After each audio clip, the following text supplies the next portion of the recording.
will be dangerous to those caught without shelter. Mobile homes will be heavily damaged. Expect considerable damage to roofs, windows, And vehicles. Extensive tree damage and power outages are likely. Locations impacted include South Mariso, Wheatfield, Counts, Hanging Grove, Dunn's Bridge, Bailey's Corner, and Malden. This includes Porter County Fairgrounds. For your protection, move to an interior room on the lowest floor of a building.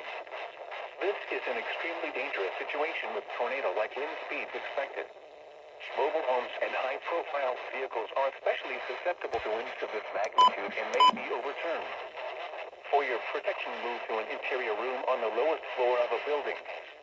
These storms have the potential to cause serious injury and significant property damage.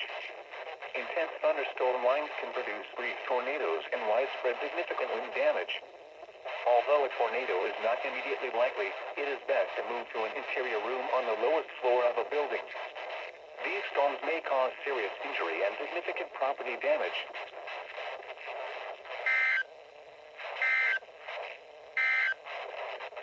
The following is a